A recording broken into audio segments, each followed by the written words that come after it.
Assalamualaikum warahmatullahi wabarakatuh. Kenalkan, kami dari kelompok 4.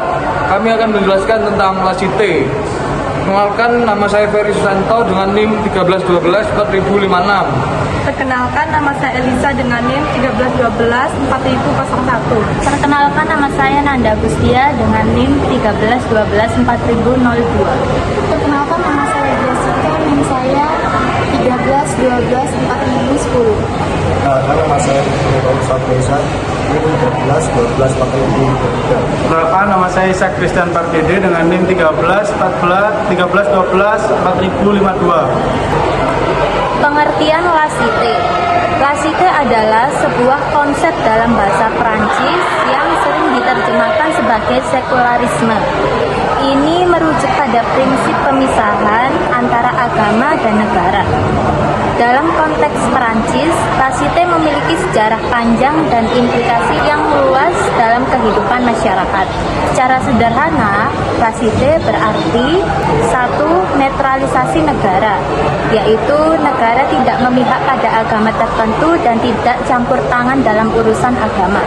Yang kedua, kebebasan beragama, yaitu setiap individu bebas untuk menganut agama apapun atau tidak beragama sama sekali. Yang terakhir yaitu pemisahan antara urusan agama dan publik, yaitu agama tidak boleh menjadi dasar dalam pembuatan kebijakan publik. Asal-usul Laicite. Konsep ini muncul setelah Revolusi Prancis sebagai reaksi terhadap dominasi gereja Katolik dalam kehidupan politik dan sosial. Tujuannya adalah membangun masyarakat yang lebih demokratis dan sekuler. Laicite adalah konsep yang telah berkembang secara signifikan sejak munculnya di Prancis pasca Revolusi Prancis.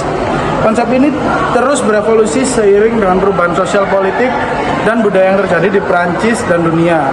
Awal mula Laicite, Revolusi Prancis pada tahun 1789, Laicite berakar dari semangat anti-klerikalisme yang kuat selama Revolusi Prancis. Gereja Katolik yang memiliki pengaruh besar pada kehidupan politik dan sosial saat itu dianggap sebagai simbol kekuasaan lama yang perlu disingkirkan.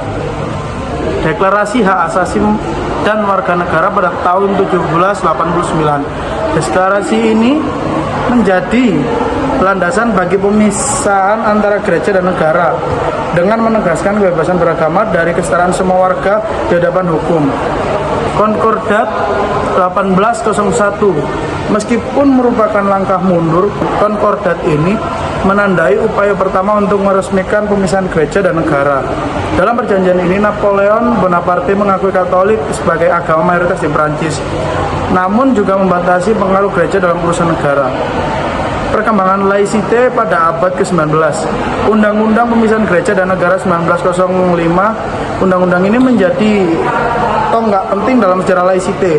Undang-undang ini secara resmi memisahkan gereja dan negara, menghapuskan subsidi negara untuk gereja, dan melarang ajaran agama di sekolah negeri. Tantangan yang dihadapi pendidikan sekuler. Setelah undang-undang ini disahkan, pendidikan di Prancis menjadi sepenuhnya sekuler. Tujuannya adalah untuk menciptakan warga negara yang memiliki pemikiran kritis dan bebas dari pengaruh agama dalam kehidupan publik. Perang Dunia. Kedua, Perang Dunia menguji prinsip-prinsip Laicite, namun setelah perang, prinsip ini semakin menguat sebagai simbol identitas nasional Prancis. Agama yang berbeda memunculkan tantangan baru bagi Laicite. Pertanyaan tentang bagaimana mengakomodasi keberagaman agama dalam kerangka Laicite menjadi topik perdebatan yang sengit. Terorisme dan ekstremisme. Serangan teroris yang mengatasnamakan agama semakin menguatkan pandangan bahwa Laicite penting untuk menjaga keamanan dan persatuan nasional. Namun di sisi lain, tindakan represi yang dilakukan atas nama Laicite juga menuai kritik karena dianggap melanggar kebebasan beragama. Laicite di abad ke-21, pluralisme dan individualisme semakin menguatkan prinsip-prinsip Laicite. Namun di sisi lain, hal ini juga memunculkan kekhawatiran akan hilangnya nilai-nilai solidaritas dan kohesi sosial. Sekularisme radikal. Munculnya gerakan sekularisme radikal yang menentang segala bentuk agama dan simbol keagamaan di ruang publik. Hal ini memicu perdebatan sengit tentang batas-batas penerapan Laicite. Islamofobia. Meningkatkan sentimen Islamofobia di Prancis menjadi tantangan besar bagi penerapan Laicite yang inklusif. Banyak muslim merasa didiskriminasi dan marginalisasi dalam masyarakat Prancis. Tren terbaru dan tantangan masa depan. Pluralisme agama. Prancis semakin menjadi masyarakat yang pluralis dengan kehadiran berbagai agama. Tantangannya adalah bagaimana menjaga prinsip-prinsip laicite sambil menghormati kebebasan beragama. Sekularisme inklusif. Ada kecenderungan menuju sekularisme yang lebih inklusif yang mengakui peran agama dalam kehidupan masyarakat, namun tetap menekankan pentingnya pemisahan agama dan negara.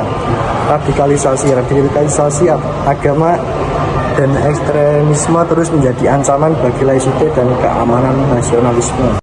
Implikasi laicite. Yang pertama itu ada pendidikan. Sekolah-sekolah di Prancis bersifat sekunder, artinya tidak ada ajaran agama yang diajarkan secara formal di sekolah negeri. Yang kedua itu ada simbol agama, penggunaan simbol agama di ruang publik, seperti sekolah atau gedung pemerintah serikat dibatasi. Yang ketiga itu ada politik. Politikus diharapkan menjaga netralitas agama dalam menjalankan tugasnya. Topik berikutnya yaitu mengapa laicite penting. Yang pertama, adanya toleransi. Laicite mendorong toleransi antar agama dan menghormati perbedaan keyakinan. Yang kedua, kesetaraan.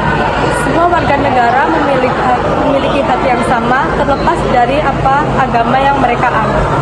Yang ketiga, demokrasi. Pemisahan agama dan negara dianggap sebagai fondasi bagi demokrasi yang sehat. Perdebatan seputar laicite. Meskipun laicite merupakan prinsip fundamental di Prancis, konsep ini seringkali menjadi bahan perdebatan, terutama terkait dengan yang pertama, hak minoritas. Bagaimana melindungi hak minoritas agama, khususnya Muslim, dalam konteks laicite. Selanjutnya adalah sekularisme dan pluralisme.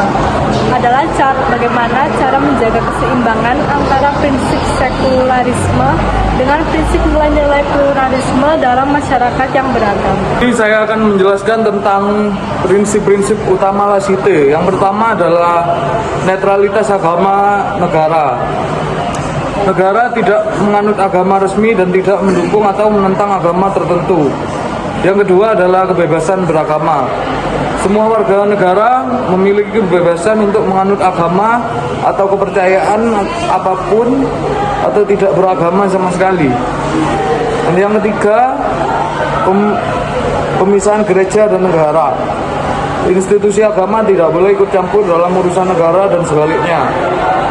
Dan yang terakhir, kesetaraan semua warga negara. Semua warga negara memiliki hak dan kewajiban yang sama di hadapan hukum tanpa memandang agama atau kepercayaan. Di sini kita akan mewawancarai dengan Mbak siapa namanya, Mbak? Oh, saya Vindi. Ya, Mbak Vindi, kelompok kita ada tugas yaitu mewawancarai orang di luar UNTAD. Pertanyaannya adalah, menurut Mbak Vindi, apakah hukum negara harus dipisahkan dengan hukum agama? Kalau menurut saya, pemisahan hukum antara agama dengan hukum negara itu sangat penting. Karena kalau misalnya dipisahkan dengan begitu, akan menimbulkan sebuah kerukunan tanpa adanya diskriminasi antar kelompok, baik agama dan keberagaman lainnya. Terus itu aja sih yang sebenarnya saya pahami. Gitu. Jadi menurut Mbak Vindi itu pemisahan itu harus ada ya, Mbak? Iya, betul. Supaya itu tadi, supaya nggak ada diskriminasi antar agama ataupun antar kelompok ya dalam sebuah masyarakat. Gitu. Jadi menurut Mbak Vindi pemisahan hukum negara dengan hukum agama itu ada dan itu harus dilakukan agar tidak terjadi diskriminasi antara umat agama satu dengan agama yang lain. Demikian wawancara singkat ini. Terima kasih. Kesimpulan yang mau kami ambil, penerapan prinsip laicite secara murni dan mutlak di Indonesia bukanlah solusi yang tepat. Meskipun konsep pemisahan agama dan negara memiliki kelebihan, namun dalam konteks pluralisme agama dan nilai-nilai kearifan lokal yang kuat di Indonesia, penerapan prinsip ini justru dapat menimbulkan berbagai permasalahan.